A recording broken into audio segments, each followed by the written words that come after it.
Hello, everyone, and welcome to ENISA's webinar that will introduce the European Cybersecurity Skills Framework as it has been developed by ENISA and the relevant working group that has been created for this reason. This is the very first presentation of this framework, so we will be explaining what it is exactly, why it was created, and how it will practically enhance the overall effort to build a cybersecurity workforce in the European Union. The webinar will be approximately 2 hours long, maybe less, but definitely not more. We do not want to tire you. And afterwards, it will remain available on ENISA's YouTube channel for anyone who is interested. Apart from the various presentations that will follow, there will be 2 short breaks for your questions. So if you have any, please submit them below in the comments section. It's our intention to answer all of them, but if for any reason this isn't possible, we will be coming back to the comment section and answer the questions in a written form, so you can find all the answers there. And also they will appear in ENISA's website on the dedicated page for the skills framework. Now, before we start, let me give you briefly some information on ENISA and what it is that we do. ENISA is the European Union Agency for Cybersecurity, and actually it is located in Greece and dedicated to securing Europe's information society. ENISA's activities range from the provision of trusted solutions and the development of cybersecurity policy to capacity building and operational cooperation. Overall, ENISA aims to empower communities and bring about behavioral change in order to help render Europe more cyber secure. A significant step in this direction is the development of the European Cybersecurity Skills Framework, which will be presented right away by our dear colleague Fabio Di Franco, who has been managing the entire project on ENISA's part.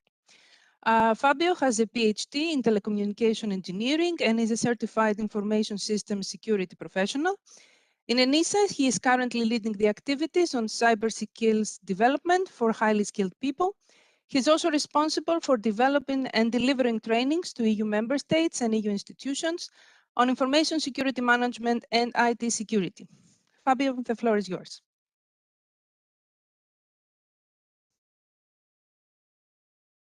Thank you very much for the introduction. Now I would like to share my screen. Sorry for the technical difficulties. So what we are doing is, I would like to introduce you here the European Cybersecurity Skill Framework, the reason why ENISA started this project, and the group who supported the development of this skill framework. I would like also to introduce the principle behind this framework and the benefit for multiple stakeholders. But before do so, I would like to introduce the problem that ENISA identified 2 years ago. We identified the digital transformation and also the pandemic has increased the demand of a cybersecurity expert. With the COVID, we saw that all the processes were moved in a few months, all full online. And we assisted that every day, new and new attacks were affecting small, medium, and large organizations in Europe, but also over the world. To make Europe cyber secure, we need more experts, able to protect network and information system, the user of such a system, and other persons affected by cyber threats. Studies show that currently more than 350,000 jobs are unfilled in Europe. This current cybersecurity skill shortage seems persistent, since more cybersecurity jobs are created due to the wider threat landscape.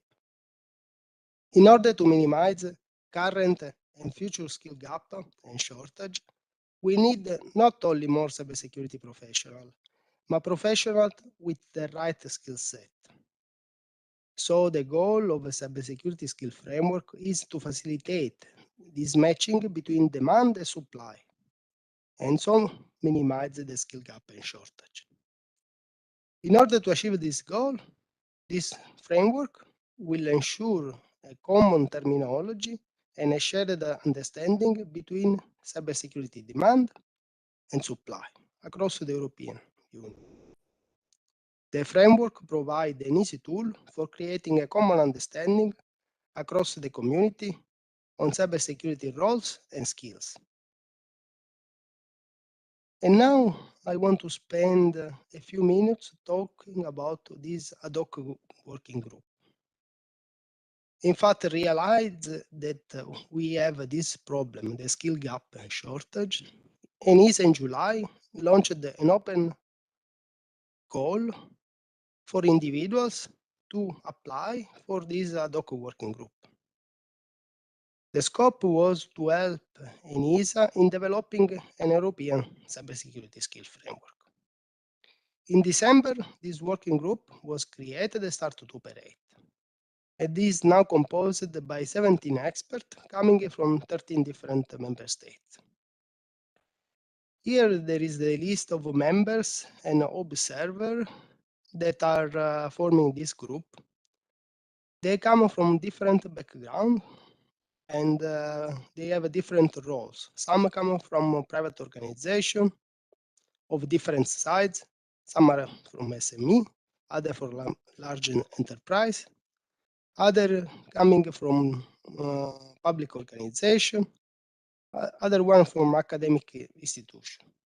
We have a very balanced gender balance, and this is important to create an inclusive framework that is able to include all the perspective. And now I want to discuss a bit about the principle that we define important to create this framework. The first one is the robustness and the simplicity of the framework. We want a tool which is easy to be understood by not experts in cybersecurity, but also that provide enough content, enough details for experts. We want a framework which is expandable. This framework, in fact, is cater the needs of most of the European organizations, but there might be some needs to tailor the framework to adapt to specific sector. We want a framework which is neutral, inclusive, and accessible. As the result of this work done by this community, we hope to have achieved this goal. And this framework will be accessible soon for free in ENISA website, as all the other work that ENISA does are accessible and free, available in our website. We want a framework that is interoperable with other relevant European standards and focus to European organization. So this framework will create a common understanding of role, competencies, skill, and knowledge in order to facilitate the cybersecurity skill recognition, support the design of a cybersecurity related training program. And now I would like to introduce the main three actors of this framework. From one side, we have organization, hiring organization. On the other side, we have training providers and academia. And then we have individual. The organization will benefit from this framework because they will be helped to create job vacancies that can be understood by the individuals. Training providers can also use the framework to create job roles and to create content in order to fulfill specific profiles or roles that we have identified in this framework. And then there is the individuals who will be benefit because they will know what is required by the market and what is provided by the training providers. And I would like that you, if you have any comment on this benefit, you can comment on this on the chat. So we will have a later time for a question and answer. And now I pass the floor to Marianna. Thank you very much. Thank you, Fabio. Now we will be having an overview of the skills profiles that Fabio mentioned. To do that is Athanasios Grammatopoulos, another colleague of ours, Thanos, as we like to call him. Thanos is an electrical and computer engineer, and for the last 2 years, he has been assisting ENISA in activities related to cyber skills development, such as training, the Cybersecurity Higher Education Database, and the Cybersecurity Skills Framework. Thanos. Hello, everyone.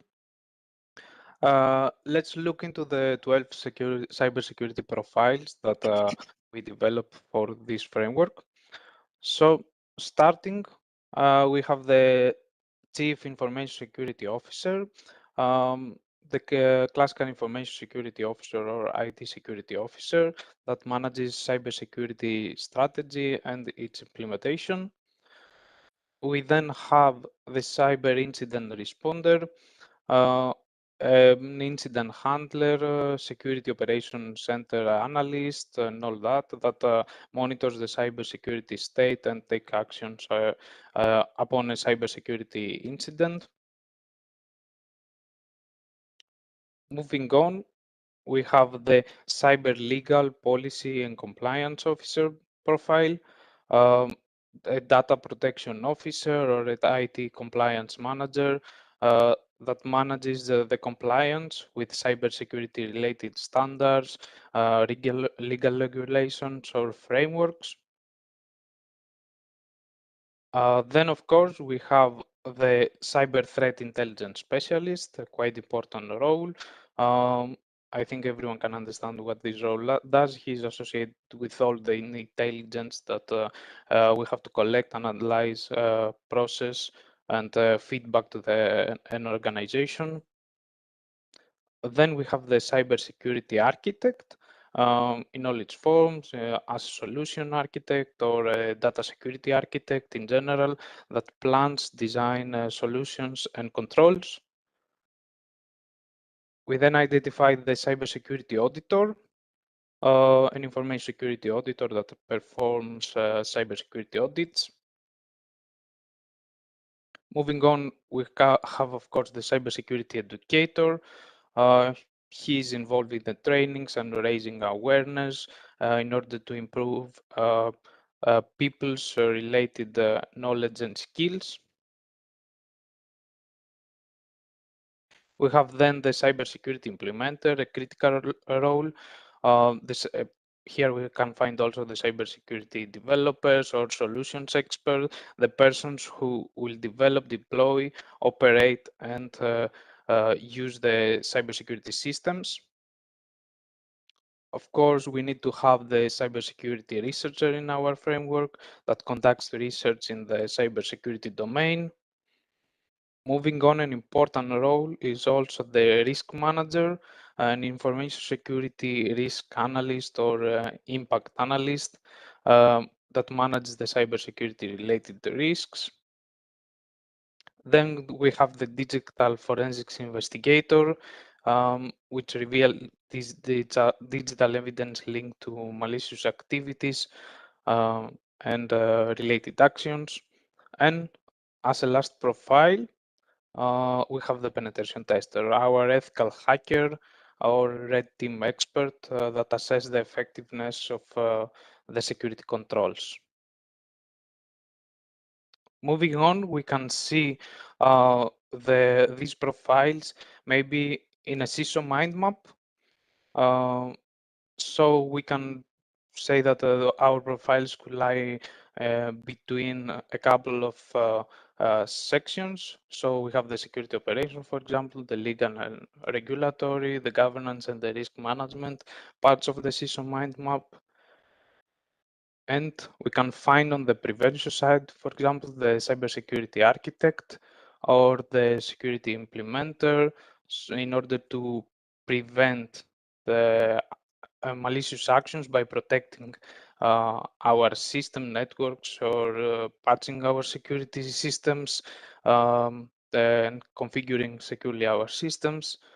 We then can move into the detection side, where we could have the cyber intelligence specialist feeding information, and of course the pen tester uncovering vulnerabilities. Between the detection and the response, we may find the incident responder, monitoring our systems and taking action upon an incident, and of course the forensics investigator. Going back to the top, between the prevention and the compliance, we have the cyber legal policy and compliance officer. So for the prevention side, we have the data protection, while on the compliance, of course, we have his assurance of the compliance with the laws and regulations. And next to him, we can find the auditor profile.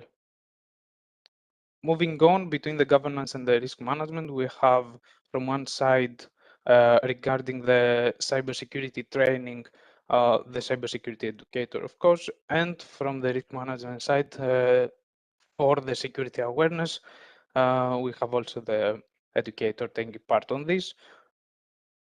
We then can put in the CISO mind map the risk manager, managing all the risk, the cybersecurity related risk, and as last profile, which could fit in many sections, mainly on the security operations, we have the cybersecurity researcher. Moving on, we can have a look at how a company can establish 3 lines of defense, as this is important, using an example of our ECSF profiles.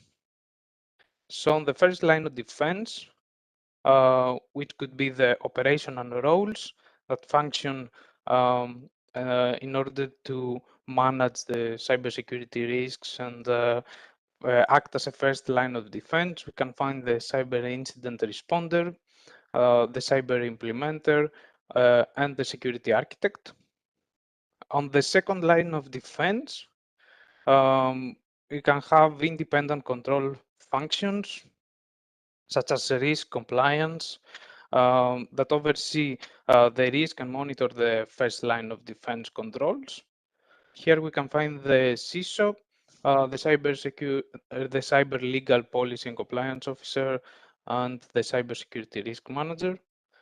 And on the third line of defense, we can find the internal audit. So this provides independent assurance to our organization. For all these roles, of course, we have as supporting roles the rest of our profiles. For example, we have the pen tester, which, depending on the company, may be also on the third line of defense, but as supporting role could be an external contractor. This is also the case for the digital forensic investigator. We expect this role to be an external contractor supporting our line of defense. And of course, we have also the threat intelligence expert specialist that feeds all the information we need to take action on all line of defenses, mainly on the second line of defense. We also have, of course, the educator focusing on training from the human aspect, all the employees of an organization and the people, and raising awareness in cybersecurity related issues. And lastly, we have the cybersecurity researcher conducting research in cybersecurity and supporting with his findings all of our lines. I will give the floor now back to Marianna. Thank you very much, everyone. Thank you, Fanos. In order to give you a clearer picture of all that was presented and not be so vague, we will have a closer look at 2 profiles as an example for you, which will be presented by a member of our working group, Mr. Paresh Rathod. Paresh is a seasoned technocrat, innovation expert, and technology educator. He has been working in the technology field for 22 years in various capacities. Currently, Paresh is also serving as an ENISA expert and rapporteur in European Cybersecurity Skills Framework. Overall, his development work and projects contribute towards the goals of a cyber secure society. Paresh? Thank you, Marianna, and welcome everyone. So after having a brief overview about the ECF, now let's dive into the more detail, and we will see the details of two profiles. One is the CISO, as most of us know about the Chief Information Security Officer. So we have, for example, giving a purpose of the profile first, and then we will go through all the details of the profile included in ECSF. So mainly the purpose is managing and organizing cybersecurity strategy and its implementation to ensure that digital systems, services, and assets are adequately secure and protected. It focuses in two key areas. One is cybersecurity strategy and the second is policy. So it looks after like total governance of cybersecurity. Next slide, please. When we see the detail, because this is where the more practical information is given. So when the practitioners or anyone is going to use the ECSF, then this is going to be very helpful. For example, this is a template. It's inspired and taken from ECF. So ECF is well recognized and well proven framework. So cybersecurity framework is dependent on ECF. So profile title is, as you know, CISO. And then we are also giving alternative titles. For example, Cybersecurity Program Director, Information Security Officer, Head of Information Security, IT Security Officers. So we are also considering different alternative titles. It helps to scale various organizations, large-scale organization or SME. Then we have a summary statement. I already talked about the purpose of the CISO. Now the next is the mission. The mission is actually describe or rationalize the profile that why is there. For example, CISO defines, maintains, and communicates the cybersecurity vision, strategies, policies, and procedures. CISO also manages the implementation of the cybersecurity policies across the organization. CISO assures information exchange with external authorities and professional bodies. So CISO plays various different roles in the organization. Now we come to the main part is about the task. What kind of the task CISO is going to do? So for example, typical tasks he's going to conduct. So one is define, implement, communicate, and maintain cybersecurity goals, requirements, strategies, policies, align with the business strategy, because very important that cybersecurity is actually helping to the business strategy. So CISO plays like overarching role there. We will not go through all the details, but I will cover more key points over there.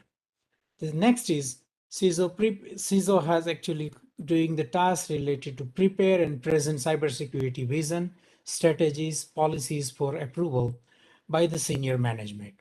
Because this is one of the biggest gap when we study, it says like when we have a good vision, but it's not convinced to the management and inside organization. So CISO plays a key role there. Next, CISO supervise the application and improvement of the information system management system. So he actually defines the purpose of the entire cybersecurity and the privacy measures. CISO educates senior management because many times senior managements are engaged in various different organizational level tasks, but CISO plays a role to actually help in cybersecurity risk, threats, and their impact to the organization. CISO ensures the senior management approves the cybersecurity risk of the organization. So he plays a big role here. He also actually helps develop cybersecurity plans. And then later on, he also plays a key role on the communication level and reporting level. So I'm not covering those, but I'm covering more other important aspects. For example, he is actually monitor advancement in cybersecurity. So he's keeping himself updated, and he also helping other people in the team to keep them updated. He negotiates the cybersecurity budget with the senior management. As you know, the cybersecurity finance and budget plays a big role when it comes to implement or operationalize cybersecurity. So CISO plays an important role there. CISO ensures the organization resiliency to cyber incidents. So if incident happen, then he makes sure that the organization is in resilience. He manages continuous capacity building within the organization, because capacity building is one of the key gap in current cybersecurity practices. So CISO plays a good role of capacity building. And finally, he review, plan, allocate, and appropriate cybersecurity resources. It's very important that CISO is actually facilitating with the resources. Now we dive into the skills, what kind of skill a CISO can have. So for example, understand core organizational business processes, because cybersecurity is supporting process, so he should know the overarching business processes so he can complement with the cybersecurity. He assess and enhance and organize a cybersecurity posture. So basically he's consolidating cybersecurity posture and the situation. He analyze and implement cybersecurity standards, frameworks, policies, regulation, legislation, certification, and best practices.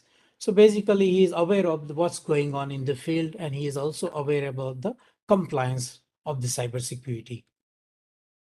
CISO should also have a skill where he manages cybersecurity resources, develops, champion, and lead the execution of cybersecurity strategy, right? Because this is something is really required in the field when we did the market analysis, and then we included in ECSF. It designs, so we are also covering the complete life cycle, including design, apply, monitor, and review information system management system. So he is actually keeping track of the entire cybersecurity lifecycle. And now I'm not covering many different detail and jump into the knowledge, that what kind of knowledge a CISO should have. So once somebody is acquiring a CISO or hiring a CISO, or somebody is aspiring to be CISO, then they should have this kind of knowledge, essential knowledge. And European Cybersecurity Framework says very essential knowledge should be acquired by CISO. So you should have a knowledge of cybersecurity and privacy standards, framework, policies, regulation, legislation, certification, and best practices. So ECSF has tried to cover many aspects of the legislation and compliance and the processes. Next, the understanding of ethical aspect of cybersecurity, knowledge of security controls, knowledge of cybersecurity maturity models. On top of that, he should also have a knowledge of cybersecurity tactics, techniques, and procedures. So he is aware about the best practices. Knowledge of resource management, because resource management, as we say, it plays a big role in cybersecurity. Knowledge of management policies, and finally, knowledge of risk management framework. So he's completely aware about risk management and threat management processes. So these are the key tasks, skills, and knowledge actually performed by the CISO. And finally, we are also giving an additional thing that, because the ECSF is inspired by ECF, right? The main European competence framework. So we also map few of the skill CISO should have. For example, information security, strategy development, risk management, then other like IS governance. So when somebody want to dive in a risk management detail, then they can actually having a reference, cross-reference to ECSF. And if you have any question, you can continue asking on the chat, and Marianna is going to take it later on. Now we jump into the next profile. And it's about the educator. So cybersecurity educators is also part of a capacity building. So we call it, the purpose is improve cybersecurity knowledge, skills, and competency of humans. It's a human resource capacity building, and it's focusing on two key aspects, education and trainings, and the second is awareness campaigns. Next slide, please. If we go into details of this profile, for example, it has alternative titles, including cybersecurity awareness specialist, cybersecurity trainer, professor of cybersecurity, and lecturers of cybersecurity. So more or less, it covers majority of educators' role. And I already talked about the summary statement or the purpose of the educator. Next is the mission. So it designs, develops, conducts awareness, training, and educational programs in cybersecurity and data protection related topics. So basically it includes the curricula and other aspects. For example, it uses appropriate teaching and training methods, technique, instrument to communicate and enhance the cybersecurity culture, capabilities, knowledge, and skills of human resources. If you are wondering why we have so many different aspects, because we want to cover very wide range of cybersecurity and it's in a real practitioner can use that. It promotes the educator is also promotes the importance of cybersecurity and consolidate it into the organization. Next, the main task includes the develop, update, deliver cybersecurity data protection curricula and educational materials. So relevant to education, he is actually focusing. If we dive into the second one, monitor, evaluate, and report training effectiveness, he evaluate and report training performance, is finding a new approaches for educational training and awareness raising. Finally, design, develop, deliver cybersecurity simulation, virtual labs, cyber ranges environment. So more hands-on and practical training. You can later on go in all the details because we have a limited time. So I will actually cover the main point. Next is the skill. So what kind of skill an educator should have? For example, identify needs in cybersecurity awareness, training, and education. So he's covering one aspect of the education and training. Analyze and deliver cybersecurity education and training. So he is also situational aware of what is needed in the educational or capacity building effort. Design, develop, and deliver cybersecurity curricula, programs to meet the organization and individual's needs. So he's not focusing on the entire organization, but also on individual level. Develop advanced cybersecurity exercises and scenarios for simulation, virtual and cyber ranging environment. Provide training towards cybersecurity and data protection professional certification. So there is an effort of having a professional practices in an education sector.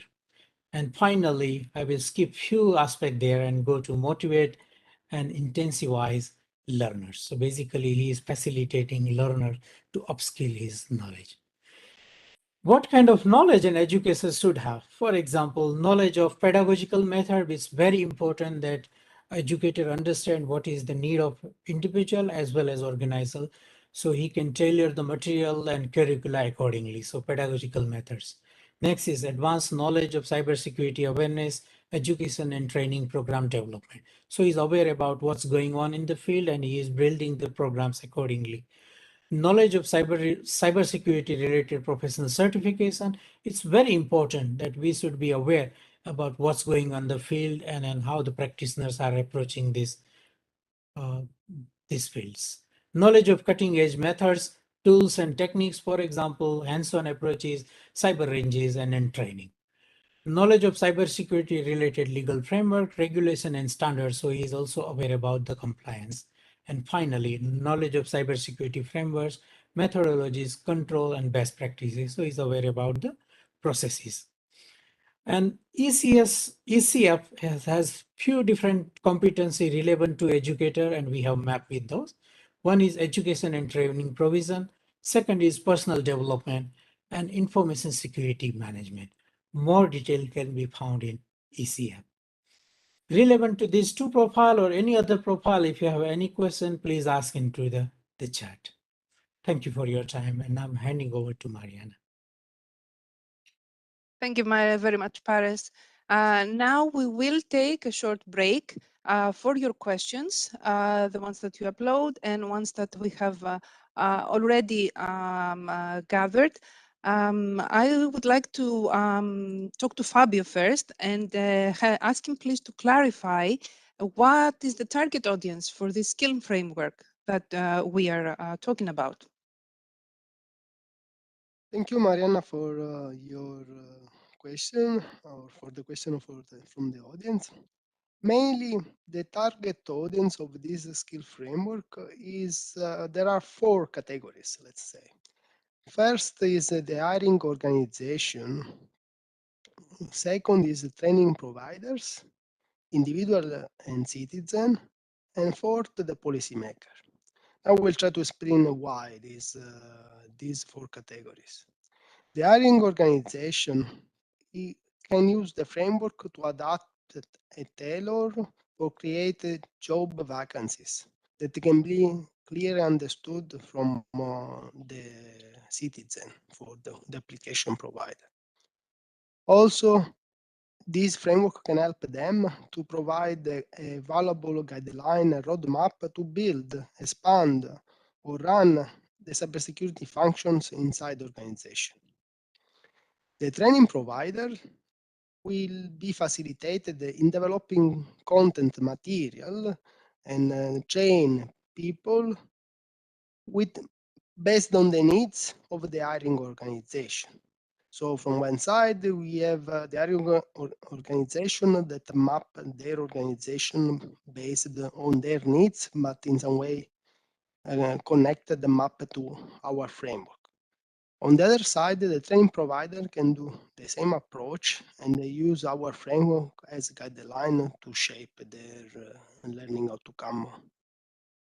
Individuals and citizens in this way will benefit because they will have a clear understanding how to create a career path on how to achieve a certain goal, a certain job role. And policy maker will benefit from this because they will have a tool to understand and estimate the future needs, the present and future needs of a cyber security specialist, both in quantity and in quality, because we need more, but we need people with their skill set that is mostly required by the organization. Thank you, Fabio. Now I would like to give the floor to Thanos because I see there are questions, practical questions about the material and when and where it's available. And also you're asking us to explain one more profile. So Thanos, would you like to do that? Yeah, thank you very much, Marianna. So the webinar will be available here on ENISA's YouTube channel as a video. So you can also go back to our presentations and see plan to release the related material, so both the presentations and the current draft version of the skills framework with the profiles that you saw and the other ones that were not explained in this session. This will be released on ENISA's website. So you will be able to find them under the skills framework page of the ENISA website. We will try to add related links on video description after the end of this session. So please ask any question and we'll also try to answer it afterwards. Maybe either inside the material we will release a document maybe with your questions and some answers that we were not able to answer them in this session. I don't think we will have time to go into more profiles in this session, but of course you can go on the material on the specific profile that you want to see in more details and look into the content on the profile there. So all the sessions, the alternative titles, the summary statement, missions, etc., etc. Thank you. Thank you, Thanos. Since we do have a little more time, maybe Paresh would like to explain, because this is another question coming, why the skills framework is based on job profiles and roles. Yes, this is very important question because the ECSF is mainly to address the market need. So we would like to having a framework which really helping to the practitioner. So mainly to address the market need based on market analysis. So we have considered many different market analyses, also map with different framework, industrial demands, and various EU research work, because European Union has a various different innovation and research project. They are also working on education and training, and including ECSF, so European Competence Framework. And that's why we have a based on the job profiles. Okay, thank you very much, Paresh. I think it would be best to go on with more explanatory presentations for the webinar and then gather all your questions and answer them at the end. So very quickly, I will give the floor to Ms. Jutta Breyer, who is a member of the working group and independent consultant for HR, qualification and communication in business, education and politics on national and international level. One of the key areas of her work is the development and implementation of sustainable strategies in an international and multi-stakeholder driven environment, with a special look at digital competencies, IT professionalism, and digital transformation. Jutta, the floor is yours. So thank you very much, Marianna, for this kind introduction and for the interesting first part of the webinar. And again, good morning and hello all. So whilst the first part of this webinar was dedicated to providing a comprehensive overview of the ECSF, the forthcoming European Cybersecurity Skills Framework itself, so the development context, how it looks, basic principles, and so on. Now we are going more into the practical side, the usage opportunities and the way you can take yourself the best benefit from. So I will start this second part of the session by a more general overview, looking at the user manual, which is currently under development and will be published in parallel to the European Cybersecurity Skills Framework. And after that, you will see some more practical explanation in context of case studies and use cases. So we saw in the first part of this event that in the scope of the ECSF are cybersecurity core professionals performing and ensuring the activities necessary to protect network and information systems, the users of such systems, and other persons affected by cyber threats. So the ECSF wants to provide a tool for the discipline of cybersecurity in Europe that can be used by all stakeholders, basically in the organization, at the cybersecurity and IT workplace, in learning environment of all kinds of qualification and training providers, and also in all stakeholder environments which are related to decision-making processes. So the ECSF wants to support creation of cybersecurity culture, set a shared European reference, which helps to measure the cybersecurity profession. There's an increased demand and the profession is still quite young. And by doing so, really to give a practical help to reduce by joint effort by all players involved to reduce the skills and workforce gap in the short, medium, and long term. So the user manual has two basic fundamental goals. One is, as the first part of our session today, to understand the ECSF.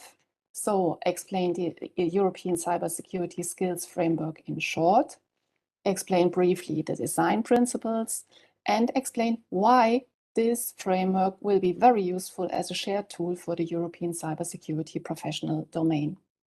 The second part of the user manual is dedicated to providing practical hints and guidance how to use the framework from different perspectives in multiple ways for various purposes. And finally, also add some practical use case examples for practical illustration. Fabio has been talking it earlier about the main target groups and so the targets of this framework. The first one, probably the most important one, is the employing environment, so the IT organization, where cybersecurity today is playing an essential key role across all stages. But equally important are the learning providers, skilling the cybersecurity professionals from in different kinds of environment. Community building is also an important element in the overall picture. So professional associations help cybersecurity professionals to come together, to understand each other, and to exchange in depth. But then we also have the side of strategy and empowering from the policy making institutions. And finally, last not least, in the key and the core of all are the individual professionals making career choices, choosing training and learning paths, and making the cybersecurity jobs in practice. So the goal of the ECSF is to provide a common European reference for cybersecurity professional definitions and references to all these different stakeholders involved. And by making use of ECSF altogether, they have a shared European language. When starting to develop this user guide in the ad hoc work group, we realized that independently from the perspective you may take, there can be something like a basic 5 steps guide, which can be relevant and applicable to all. It is important to understand that the framework itself is structured by these 12 cybersecurity professional profiles, which are roles. These roles can then be adapted and implemented in practice in particular ways. So it is unlikely you will always be taking all these roles and implement them just one by one as it is written in the framework. There will be always a moment with the need to look into the framework, adapt according to specific needs. So the first step is to analyze your particular cybersecurity situation. From there, you will be able to identify specific needs, challenges, or goals. Then it will be useful to go through the ECSF and choose the profiles relevant for a particular environment. From there, then it comes to an adaptation into the specific context. This can also mean that you edit or merge the profile descriptors so that 1, 2, 3 roles fit into one specific job profile. To give one example from workplace context, and we will also have an example on this later on. And finally, when you have done this adaptation and context, you will be ready to start working either in the workplace or in your learning environment or in the policy setting, depending on your particular needs and perspective. So let's now look a little bit more in depth with what can be done with the ECSF in the organization. Of course, today we are covering many topics in parallel. We try to address as much as perspectives as possible, but from your particular perspective, it will always be possible to go more in depth and to explore more. And you also have the possibility, of course, to provide your questions in the chat. So in the workplace, the ECSF is very useful to specify jobs, role profiles, recruitment offers and needs, and other types of specifications. It can help you at the workplace to identify and assess candidates, to perform cybersecurity roles and skills gap analysis and needs forecast at the individual, team, but also organizational level. And from there, to define development and training plans at the individual, team, or organizational level to meet the skills gaps identified before. And finally, it can also help to use a common and realistic language for cybersecurity tenders. From there, let's move to the learning program providing institution and see what the ECSF can do in this context. So as it is addressing particular knowledge and skills and competences, which are very useful to be translated into learning outcomes, the ECSF helps to design learning programs and curricula, but also to redesign them and maintain them. It provides a communication tool to collaborate across institutions and enhance learning program mobility. For instance, to create cross-European programs for everyone. But it also can help to promote learning offerings and raise awareness in a very transparent and Europe-wide understandable language. It helps to position learning outcomes in real workplace context, to perform assessment and recognition processes, and to provide career orientation to students. From the students, we come to the individual professional level. And here, people get very useful guidance to make professional career choices and position themselves. Looking into the ECSF supports individual life and learning perspective, career paths, and professional development needs in the cybersecurity professional field. It helps also students, but even on the job, to understand the cybersecurity work requirements and expectations in more detail. And from there to identify personal, formal and non-formal learning paths. And finally, it also provides support in skilling from non-technical into technical roles and vice versa. So all these examples show how the ECSF brings together people and makes them understand each other in the cybersecurity professional domain.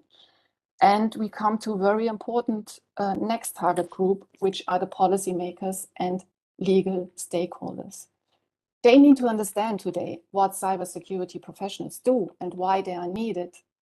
And by looking into the ECSF and sharing it with institutions, with organization environments, with learning providers, also policymakers and legal stakeholders get an important, professional, and easy accessible tool to better understand the cybersecurity field, to help stimulate priority planning and cybersecurity capacity building for the future, and to understand, last not least, the impact of cybersecurity on meeting society needs.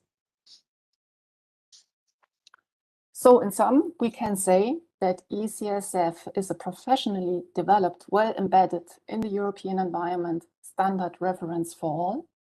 So all can benefit from a common language to create combined action, which can be understood and done by everyone.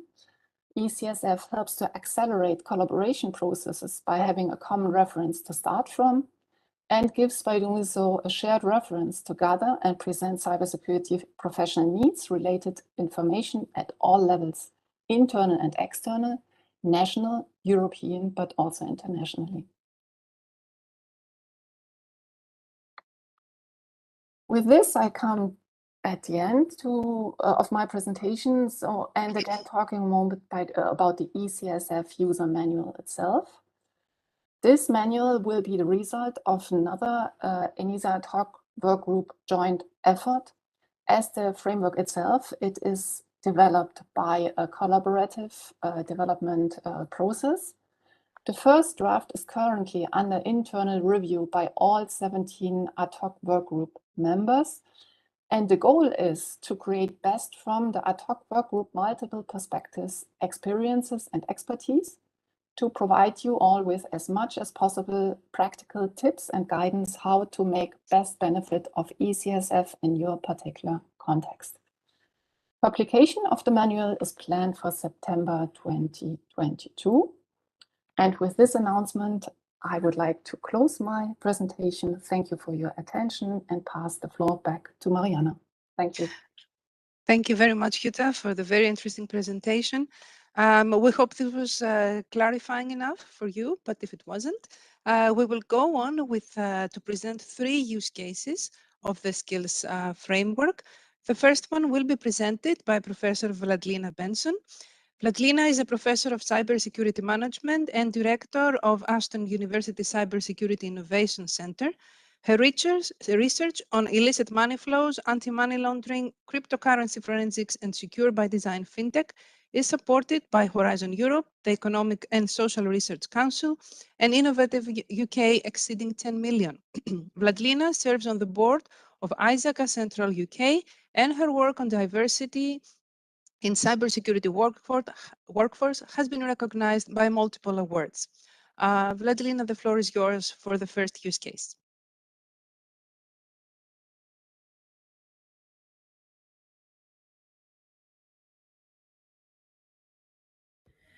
Marianna, thank you very much. I'm just double checking that you could see my slides. Yes, we can. Lovely, thank you. But you might want to change to presenter view to the whole, yeah. Well, thank you very much for inviting me to speak at this webinar. It has been an amazing journey for everyone on the task force to arrive at this sort of culminating moment of releasing the European Cybersecurity Skills Framework. And as Jutta mentioned in her previous presentation, it is a common reference across different qualifications, different regions, different sectors, for everyone to speak a common language when it refers to the cybersecurity skills within Europe. So the case study that I'm going to talk about today or present is an individual career decision making.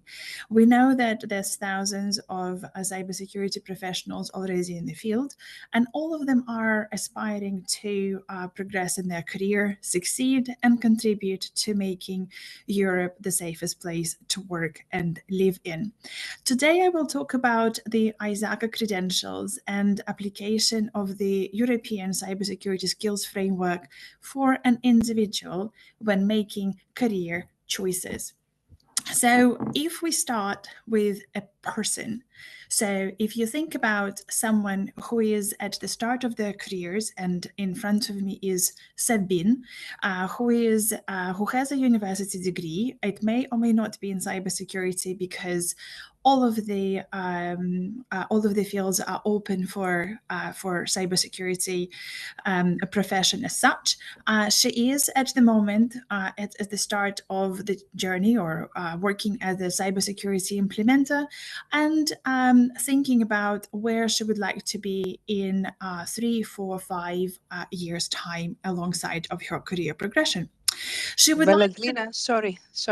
We cannot see the rest of your slides. Sorry to interrupt. Can you change to full screen mode, please?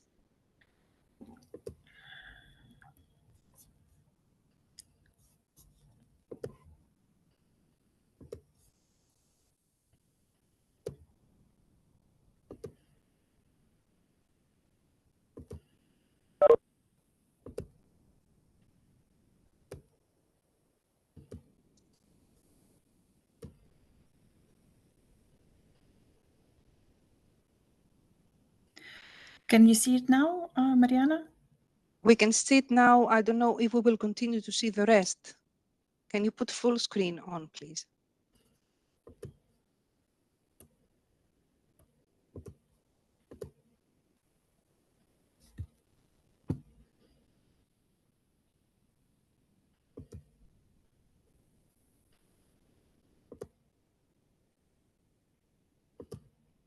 Does it make it any better? It's not appearing yet.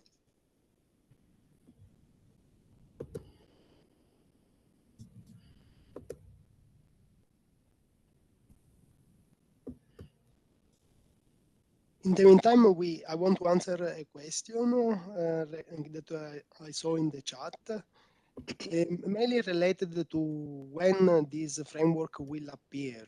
The framework, a consolidated draft, will be public in the next weeks on the ENISA website in the page related to the skill framework.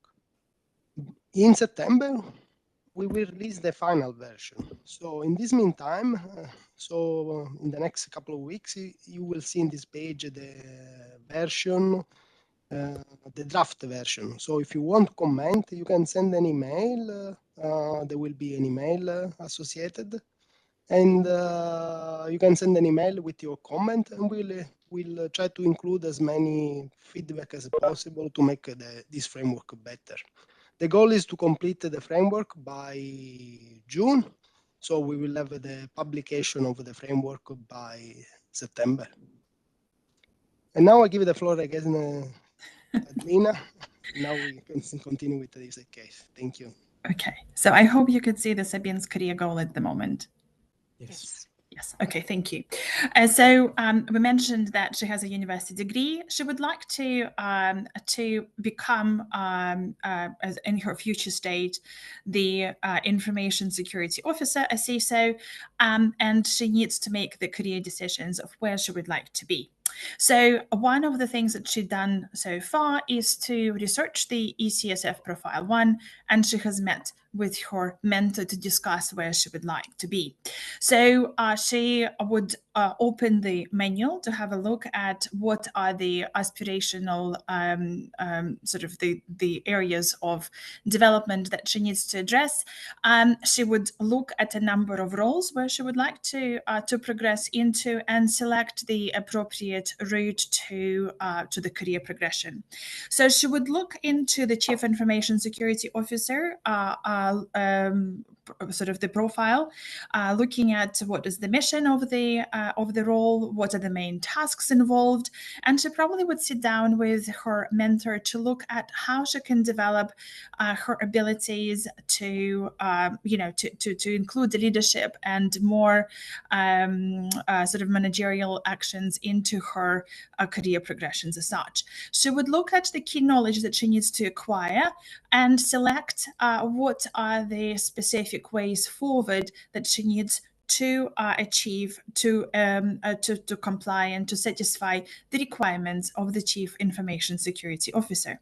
So as such, she would look at the CISO responsibilities and requirements, and the European framework defines them as define, maintain, and communicate the cybersecurity vision, strategy, policies, and procedures, and manage implementation across the organization, looking at governing cybersecurity-related activities across the organization, manage relationships with external authorities and professional bodies. So clearly, there's quite a big step for Sabine to take in terms of going from an entry-level position in cybersecurity to the next level of aspirational leadership. So therefore, she looks at the knowledge that she needs to acquire in order to progress to the next stage. And that would be knowledge of cybersecurity privacy standards, frameworks, policies, security controls, maturity models, cybersecurity tactics, techniques, and procedures, and resource management, as well as managerial practices alongside. So she takes note of what she needs to achieve, and she plans the path to meet her goal as such. She has a number of options, and again, they range from going to university again, taking a professional certification, looking at perhaps staying in her role and progressing internally. But in this case, we have help of Information Systems Audit and Control Association, ISACA, with the supporting body and community around her, where she has a mentor from ISACA membership and certifications who helps her map the European Cybersecurity Skills Framework into her goals for the career aspirations. So she attends the local meetings and connects with chapter leadership, creates a plan of how to earn the Certified Information Security Manager certification, and that certification is mapped across this ECSF credentials and requirements and knowledge as such. And therefore, she is on her path to complete the next step into her career. So she has been an ISACA member for 7 years, which satisfies the requirement for CISA certifications and CISM certifications. She earns her CISM, promoted to Information Security Manager, and she is on her way to becoming a Director of Information Security. She uses ISACA resources to help meet her goals because they are mapped against the framework. They are mapped and compatible with certifications that are valid across the European space. And she has outlined the steps how she will move forward into the C-level or C-suite role within the next 5 years. So the career path essentially makes her step through the profile roles that are outlined in the framework, and she knows precisely what knowledge she needs to acquire within what kind of time frame. So what is the purpose of the framework? In this case, the certifications are aligned to the framework. It is a clear outline of the requirements for each specific roles, and an individual, when making a career choice or career plan or career path projection, can look at the areas that they're perhaps missing and identify a plan of bridging the knowledge gap throughout. So lots of things that are there to help Sabine, and with this specific case study of ISACA supporting the framework implementation and application, Sabine can draw from a number of resources, whether it is various certifications, whether it is knowledge sources, whether it is questions and answers reviewed that are available for those that are completing the certifications. But ultimately, they're driven by a very straightforward, compatible, applicable, and concise framework, which is presented to you today. So we wanted to thank you and hope that the application of it was straightforward and clear, and will help a lot of professionals in their early days, or perhaps looking at moving laterally within the cybersecurity field, to progress further. Thank you very much. Thank you, Vladlena. Very interesting indeed. The second use case will be presented by Markku Korkiakoski, who is the Chief Operating Officer at Netox and also an active member of the National Cybersecurity Domain in Finland. Thank you, Markku.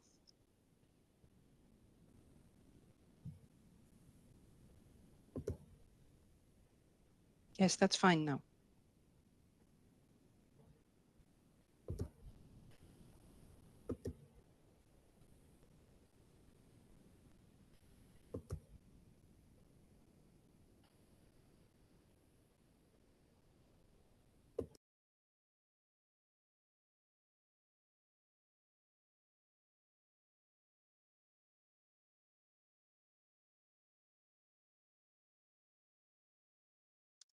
Markku, we cannot hear you.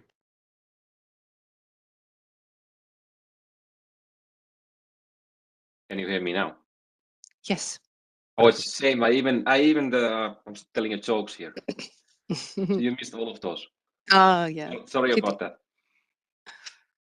Okay, but that's good. There's always some complications in the meetings. So this use case is actually, from our company perspective, we are an SME and we've been using the framework already when we are hiring new professionals. And as a matter of fact, we are in the middle of the process to hire a new one. And the case study is more or less about that one.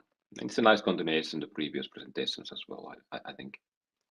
So the background, as said, is from the SME perspective, and quite often in SME, the cybersecurity organization, it can be there, but in most cases, you have a mix of people and mix of different profiles and responsibilities. So not necessarily a well-defined and structured cybersecurity organization. So individuals need to have different skills to perform different tasks. The challenges, as we found during the process, is to how to define and understanding these different requirements for different skills or profiles. And this, the ECSF has been quite resourceful document and framework. And it's also about when building more structured organization for cybersecurity professionals. The framework also helps in that one. And last but not least, there's a lot of competition in the job market for professionals. So when we are using the framework, we do believe that this is also creating more potential for us.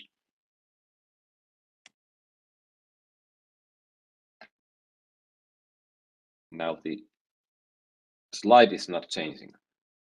Now it is. Okay, so the process as it always goes, it comes from the need.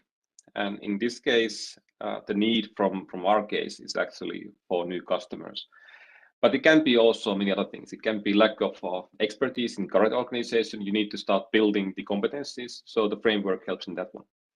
Or it can be purely just a really heavy workload in current organization.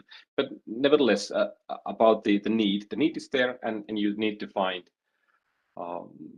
the solution for how to deal with that need. And when you start to hire new people, you need to identify what kind of skills, what kind of scope the individual should have. And as said, quite often in SME domain, the requirements are a mixed set of skill sets, all knowledge areas.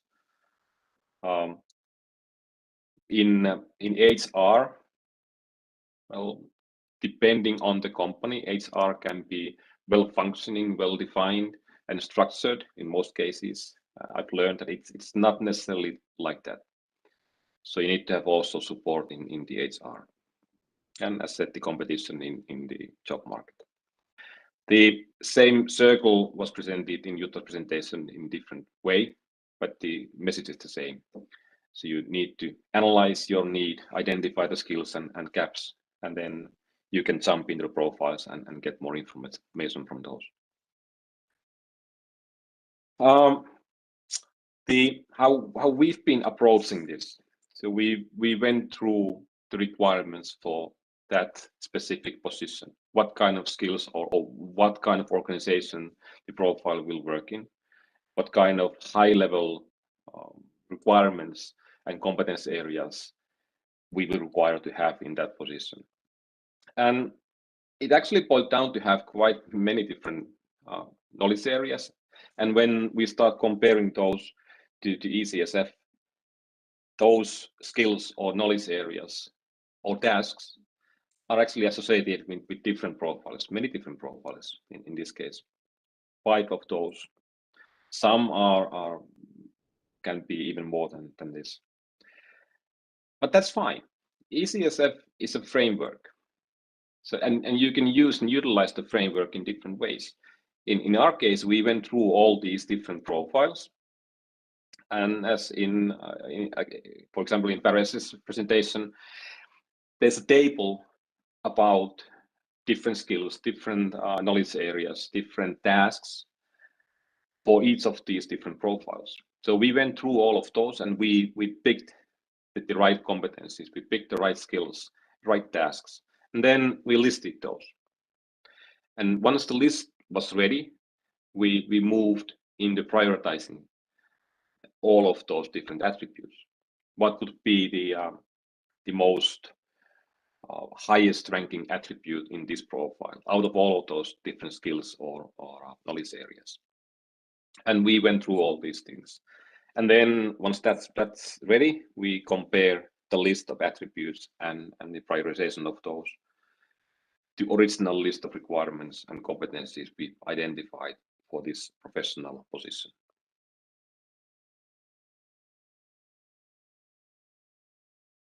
In all of these different profiles, for example, in that professional who's dealing with the development of product, in this case, it's a software product, but they need to have understanding of risk management. It doesn't have to be a risk manager, but needs to have understanding about how risks are defined. What's the framework for those? There needs to be also understanding about legal aspects, namely privacy, because there's a regulation of that. It doesn't have to be privacy officer, but needs to have at least basic understanding that these kind of things needs to be there. Architecture understanding of cybersecurity approaches, but also the underlying operating systems or ICT environment. And then there needs to be skills to how to implement those in practice. And also to know how to break those. And that's pretty much the framework for this profile. And that's how we tailored the job position and opening based on the ECSF. And now the next step is just to utilize the profile in our job opening. And that's really shortly how we've been using the framework.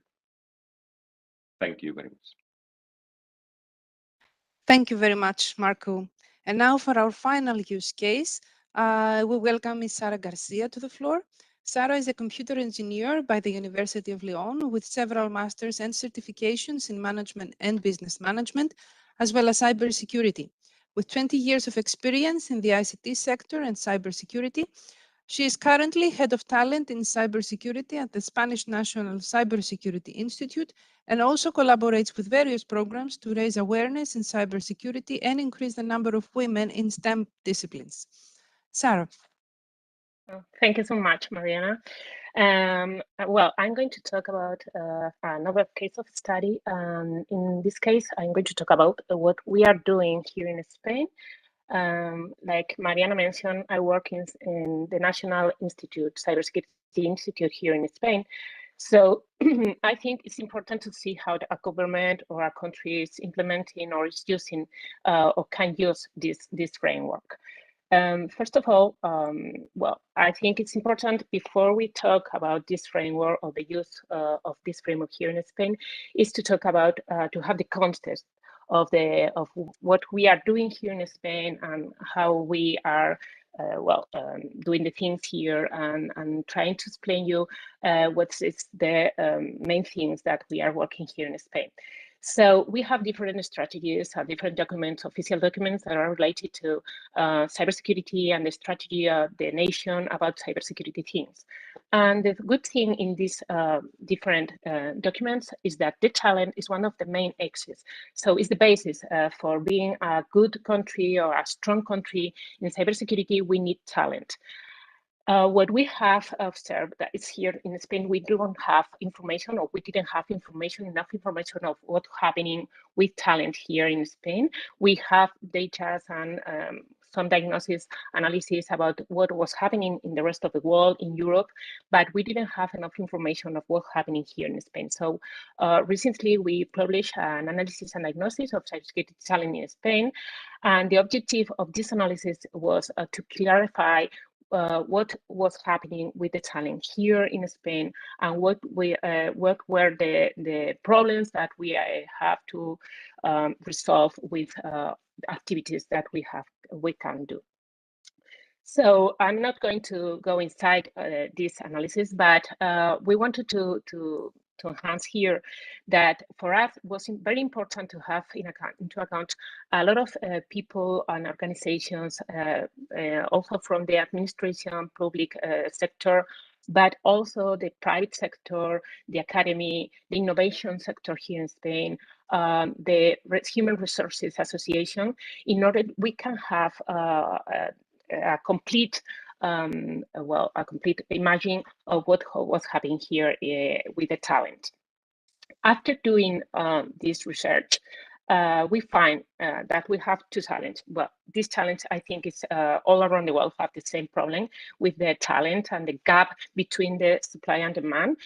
Spain is not an exception, and we have the same problem that we need more people in our companies, in our academy, that the ones that we can offer to this demand. No, so. We have those numbers here, but we also have the challenge divided in three sectors: the public sector, companies, and academy. I'm not going to go inside all of them, but we can see some of them that are related to the alignment of training programs to business needs. Here we are seeing that academy is training people in one side, but really when you go to the company or the public sector, we see that training paths are not aligned with the necessities of business, of the companies, what they need or what they are studying. So if we focus on those challenges, we can see that half of them are related to the problem that we don't have a standardization or a framework for everybody to talk in the same language.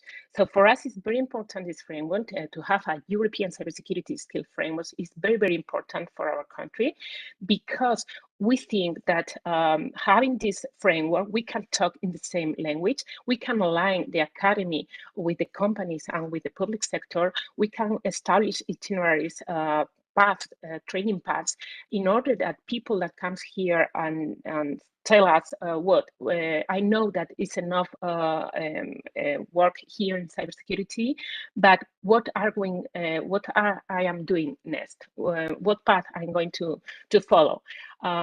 Before the cybersecurity skills framework, we didn't have that itineraries, so it was very confused how to explain people that doesn't know about cybersecurity, what profiles or what employees we can offer to them. So we think that this framework will help us, like a government and like a country, to realize that there are training paths, and we can join and align the academy and the companies, and we can facilitate the people to know where are jobs and what to do and how they can gain those jobs. So it's very important for us to put all together and to have the basis of continuous communication between different stakeholders. Here in Spain, as we mentioned, we are collaborating with public and private sectors, and those mix and those communications with this framework will help us to do activities and to do things that really make sense for the citizens and for other people that is looking for a job or is looking for a career here in cybersecurity. About the results that some activities that we are already doing here in Spain, we can talk in two sides. The things that INCIBE is doing in the National Cybersecurity Institute is doing an effort in a program called Talento Hacker, Hacker Talent, to make the profession of cybersecurity visibility. We need to show more what we are doing and the profiles that we are looking for. So these profiles that we are defining, these 12 profiles that we are defining here with ENISA, they are very valuable for this part to make the people understand where is or what we need for the talent. Then we are going to train these profiles, and not only for new profiles, but also for them, but also for the people who want to reskill themselves from other parts of the organizations, or they want they are unemployment. It's very important to train these people in the in some paths that they are going to gain and employ after the end of the path. And for the third part, we are working in that part of employing people in really where we need those people. And then we are working also from a national perspective, a national forum that they are working, or we are working in education and training and talent group. And in this forum there are a lot of people also from public and private sector that we are working together, and we are going to use those profiles that we have seen in order to establish those trainings paths with the university and with other professional trainings. Here you can see more or less what we are doing here in INCIBE. So we are trying to connect the primary education, secondary, professional employment and reskilling to what we are going to have an output, the industry, the innovation, startups, and so on. And some of the activities that we are doing, we can find, you can find it here. We have an academy with some different activities of training activities. And these profiles will help us to make itineraries, professional itineraries and training itineraries in order the people that wants to get more training, they can come here. And not only with activities made by INCIBE, but also with activities made by third parts, with the private sector. We collaborate a lot with the other public entities here in Spain.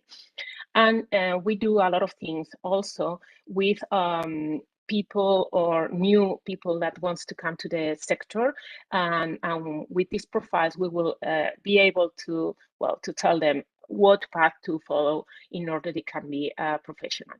Also, we are working with gender gap. All these activities we make them in a inclusive, trying to make them more to close the gap also with the gender issues. So that's my presentation. So I give the floor back to Marianna. Thank you so much. Thank you very much, Sara. We're coming to the closing of our presentations, not the webinar. I will be giving the floor back to Fabio, who will present the Cybersecurity Higher Education Database as an example, as a use case for the future development of the skills framework. And then we will continue with your questions. Fabio?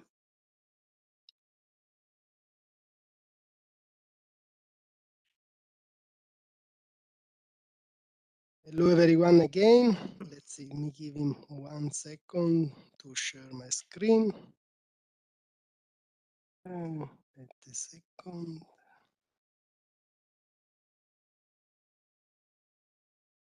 Okay, sorry for the difficulties.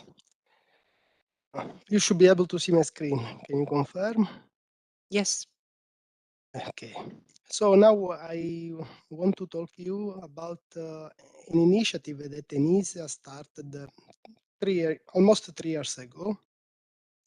Is how to facilitate people which are interested in studying cybersecurity in joining an academic program in this field, but also how to facilitate mobility among students in Europe in cybersecurity. So the goal was to create a database which lists all the cybersecurity related programs in an European space, easy accessible from everyone, free, and continuously updated. At the moment, there are more than 110 cybersecurity programs in Europe, in covering almost most of the European member states. Some countries has more representation, other countries has less. But this is a crowdsourced database. What this means? This information is not crawled by ENISA. This information has to be submitted by the institution who provided the course, who provided the program. They have to provide us an information that the course is approved by the member state, and also they have to provide us the program of study. With this program of study, we will check the knowledge area that are covered, and we will identify the cybersecurity area according to the cybersecurity curricula 2017 developed by the Joint Task Force on Cybersecurity Education. If the course has a focus on cybersecurity based on this curricula, we will approve the course, and the course will be public for 1 year. Only 1 year, because we expect that the institution provide a regular update, and we consider 1 year is enough time for any change to the program. Also, we collect information about gender balance. We collect information about how many graduates there are for each program, how many new enrollments there are in this program. So in this way, we can understand the trends in cybersecurity from the academic perspective. And nowadays, most of the younger generation arrive to cybersecurity through typical higher education.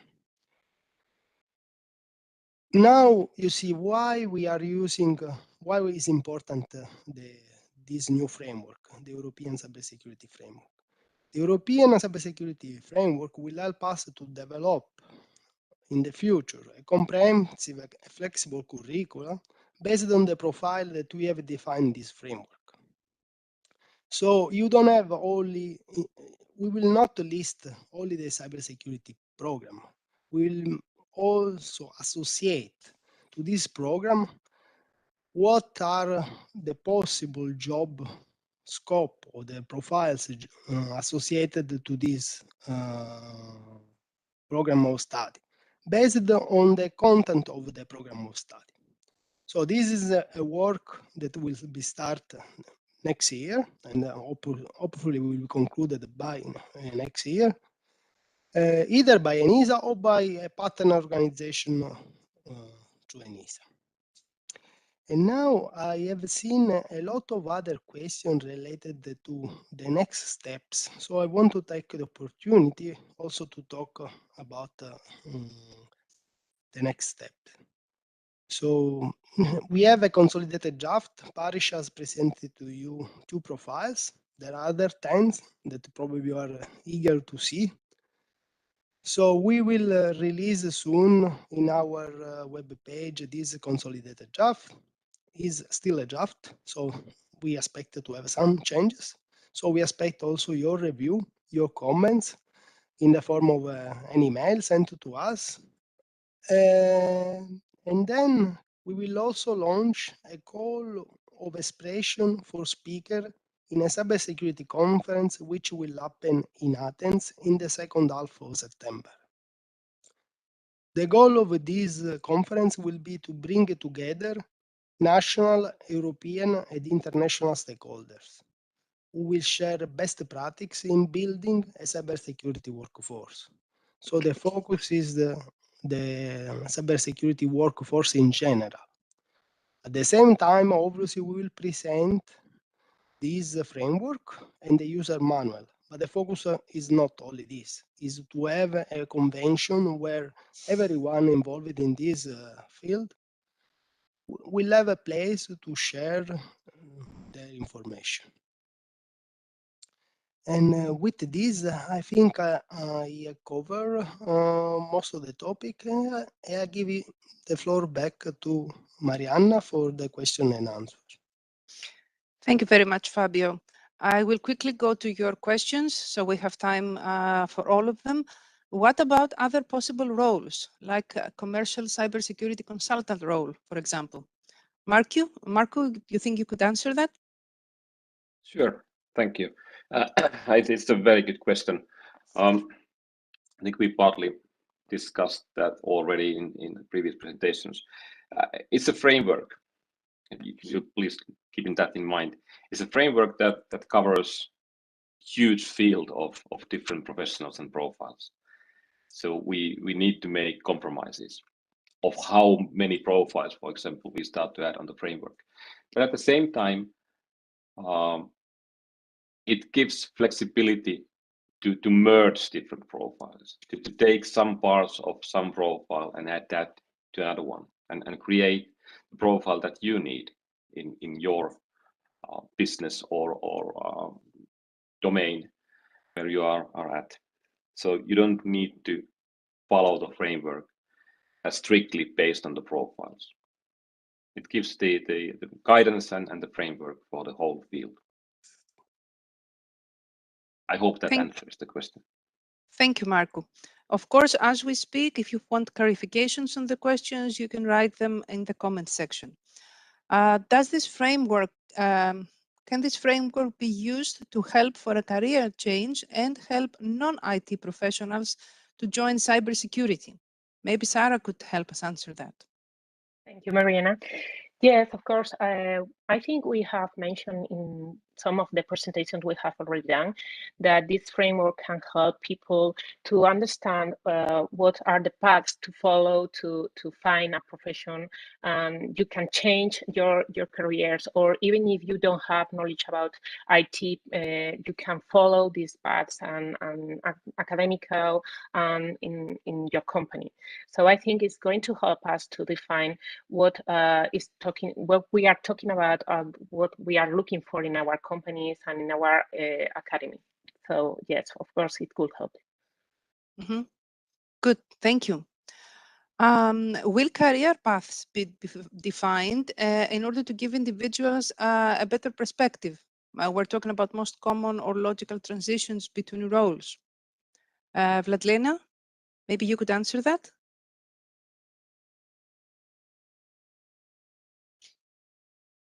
Can you hear us?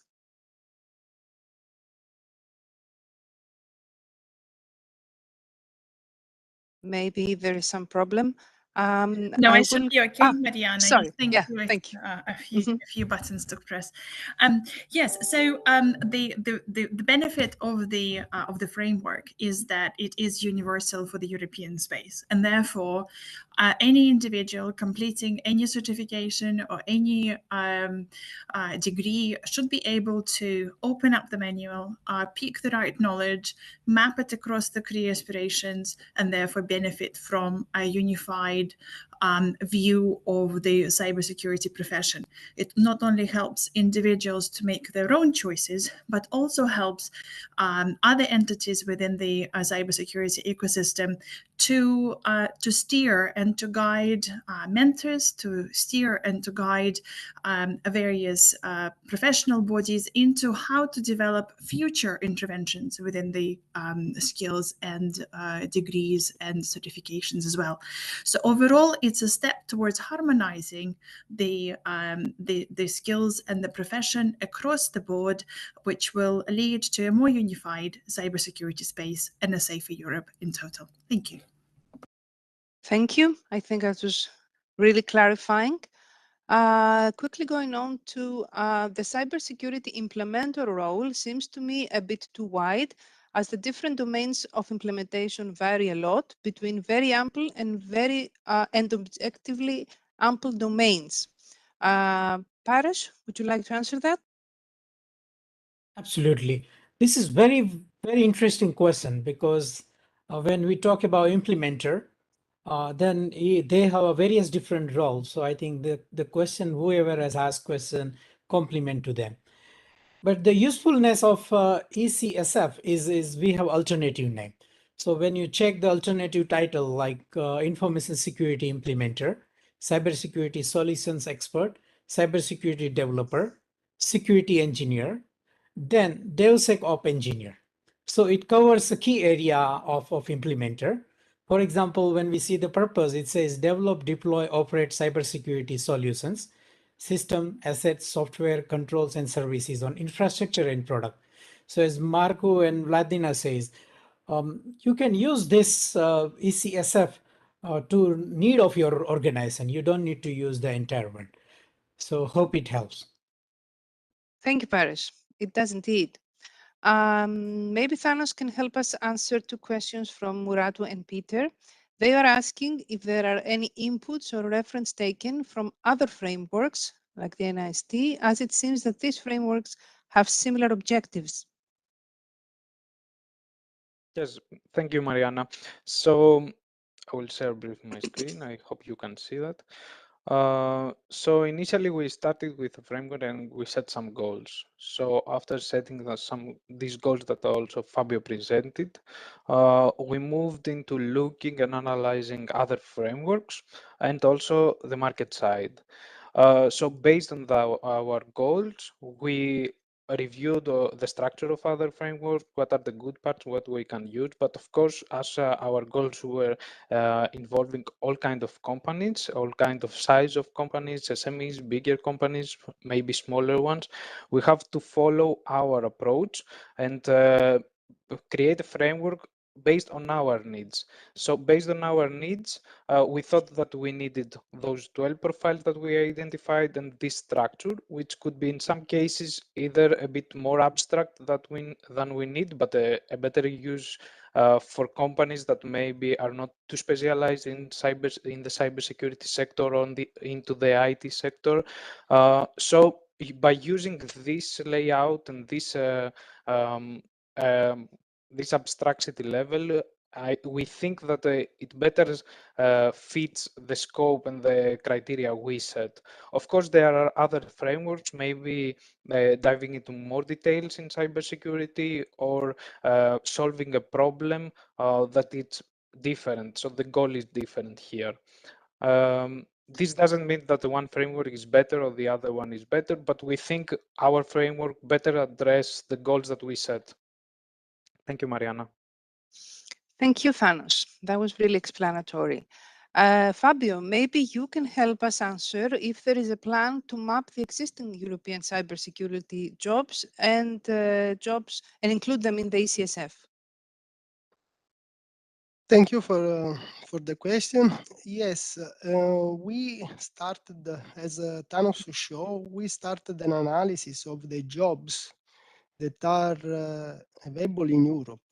We also contract a company to do an analysis in 4 member states, in Spain, Italy, Germany, and France, on the job vacancies and how companies express their needs in cybersecurity. At the moment, we are analyzing the result, and we plan, if we finish by September, to categorize this analysis and associate this job role to our profile. This is a bit tricky because sometimes companies use a generic term. We get, so for example, consultant. But consultant in which context? It's not clear. So missing the context, because we have only the title, we retrieve only the titles. Sometimes it's very hard to understand in which profile is associated to this role. But in this way, it's also hard for someone who wants to have a job in cybersecurity to understand what is required by the title. Because if you read the consultant, what a consultant does. It's like sales, in which context? It's a bit too generic and must be in some way expressed in a different way. And I hope this framework, the European Cybersecurity Skills Framework, will provide a common language to help to improve the language also that used in the advertisement. Thank you, Fabio. Thank you. Thank you. Maybe Jutta can help us now. How does the ECSF tie with the European Digital Competence Framework? Yeah, that's probably related to DIGCOMP, the European the Digital Competence Framework for Citizens. Well, that's a very relevant question. DIGCOMP, so the European Digital Competence Framework for Citizens, covers mostly the user side of IT services. So it includes, of course, security as an important topic, which has to be taken into account by any citizen making use of digital devices and services. Whilst the ECSF, the European Cybersecurity Skills Framework, definitely addresses the needs of the cybersecurity professional. So in that sense, both frameworks have to be seen complementary. The ECSF defining the needs of the cybersecurity professional, and the DIGCOMP framework defining the needs of the cybersecurity aspects by a digital user. Mm-hmm. Good, thank you. Could you also help us, Jutta, in clarifying how the ECSF can facilitate communication between employers and training providers? Because many times we see that there's a lack of common language there. Yes, that's traditionally a challenge and probably also a reason why ENISA started to develop this skills framework by this ad hoc work group, which combines many different perspectives. So the solution to that problem is the profiles themselves and the way they are structured and defined. If you look a little bit more in detail of any of the profiles, two were presented this morning. So the CISO and the cybersecurity researcher, just as two examples of the 12, they address different perspectives and levels. They start on a top level from organization cybersecurity perspective, what is needed in terms of missions, goals and tasks in the cybersecurity workplace. And then it goes step by step to the competence, knowledge and skills requirements, where the profiles start to be translated in the skills and knowledge needs and also competences, which can be translated into learning outcomes. So by doing so, these ECSF profiles provide one single tool that can be used by both sides. So the workplace, the employers who can look and see what they need. For instance, Markku showed how it helps to define a job position. And then when it comes to develop people, you can also look in a profile to investigate what are the skills and knowledge required to fulfill such a function. Mm-hmm. Good, very good. Thank you. Also, maybe Markku can help clarify if the framework is suitable for SMEs, because it's a question that we also have accepted. So the answer is yes, it is. It definitely is. In many ways, actually. In an SME who's, well, for example, in the very early steps of defining and understanding the needs in the cybersecurity from an organizational perspective, the framework gives quite nice guidance of that one. It helps in building the job profiles and openings, as I also explained in my presentation, but also when we think about, for example, career path inside the organization, when we define the organizational positions for cybersecurity and different positions in that, the ECSF can also help in that one, because we can use and utilize that when creating requirements for different positions, and then also build the understanding that what is required when you move forward in your path. but definitely it can be used because I personally find it quite flexible. Mm-hmm. Good, thank you. And I think that our last question, I don't see an SOC analyst. Do you not have one? Fabio, maybe? Yeah, probably means a SOC analyst. I know Yeah. that you are not familiar with a SOC analyst. Yes, a SOC analyst mainly is an entry-level job, which we included inside the incident responder. Incident responder typically is more comprehensive view, but these profiles, as you probably realize, don't have levels. I mean, they are in some way at the same level as the company, is the organization who must adapt to their needs. These are just guidelines for organization to use these profiles. And so some adaptation is needed as important because also the organization need to adapt their need, but also they need to understand what is the importance and how these profiles can help them to achieve a better cybersecurity perspective, better cybersecurity, because the goal is not to hire people, the goal is to be more cybersecure. And since we are every day we are seeing ransomware affecting our organization in Europe and create big disruption for both the company but also for the customers of the companies, because we have seen cases where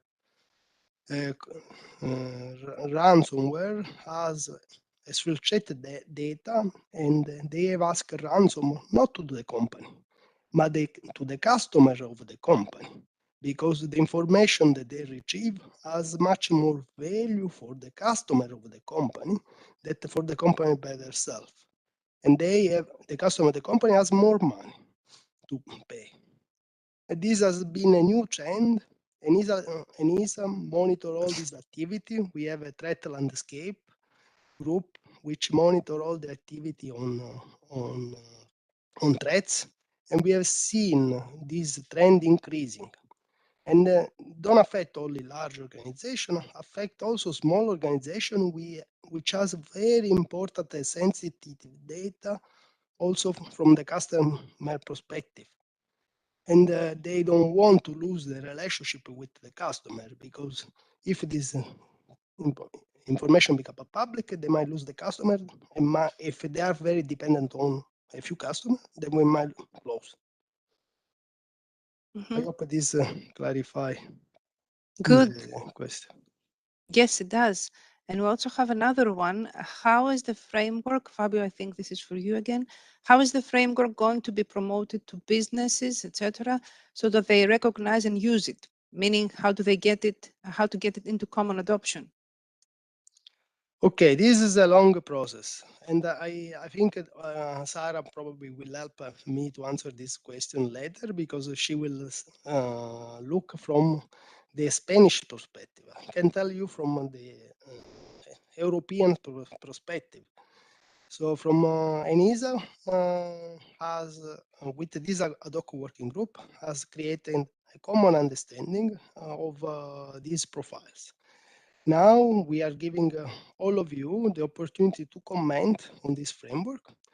Then in September, we want to discuss about this framework in general about cybersecurity skills. Then we will engage with different organizations and different training providers and try to convince them on the benefit on using this framework. This will be a longer-term activity. We will try to map with other framework in order to facilitate also the adoption of this framework. And so if you are interested to also adopt, we would like that you come back to us, and then we will try to facilitate, in some way, guide you how to adopt this framework and how you can benefit from us. And now, Sara, maybe you can discuss more. Thank you. Yes. As we mentioned before, we are now using this framework already. All the documents, the Word documents that we have already done, they have been reviewed for public and private sector here in Spain.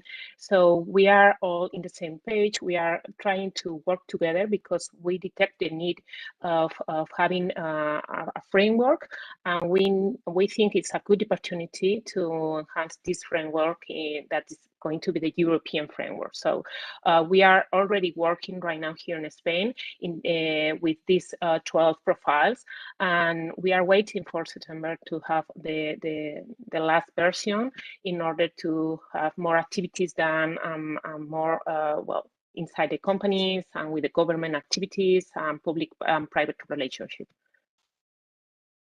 Mm-hmm. Thank you, Sara. That was really useful. As we are nearing to the end of our webinar, would our speakers like to add something else? Maybe something that has slipped my mind or our minds, or anything else that you would like to comment and say? Okay. I would like, Marianna, I yes. would like to say a few words about this conference, because since more than 130 people join our YouTube, I think the interest on cybersecurity skills is there. There is a demand of more expertise, but also people would like to join the cybersecurity, but they don't know how to start.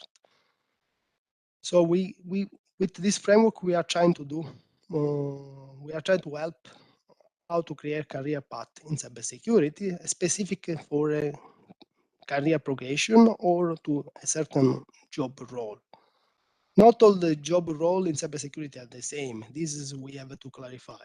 For this, we come out with 12 profiles that are substantially different between a legally policy compliant officer and an implementer or an architect. There is very, very substantial difference in terms of knowledge and skills.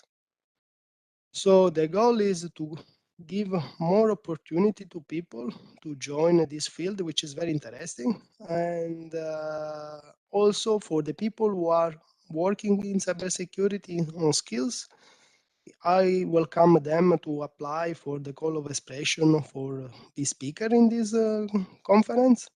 We are looking for motivated people to describe what they have done, what metrics they have developed on cybersecurity skills, and how you think this one can help to mitigate the skill gap and shortage. And with this, I pass you the floor to Marianna. Thank you, Fabio. So we'll keep that in mind, that the conference will take place in the second half of September, and where you're welcome to submit your papers. I will also remind again that the draft framework will be released in the coming weeks, now in April, and the final in September. Also, that this webinar will remain here on ENISA's YouTube channel for you to see, and we will come back to answer questions and any other comments that you have. This will also appear in the dedicated page of ENISA website for the framework. Of course, again, you can contact us through our social media and the website for any other clarification or things that you need explained. I want to thank all of you for participating and our speakers for their kind participation. Have a very nice cybersecure day. Thank you all. Bye-bye. Thank you. Thank you. Thank you. Thank you. everyone. Bye. Thank you. Bye-bye. Thank you. Bye-bye. Bye.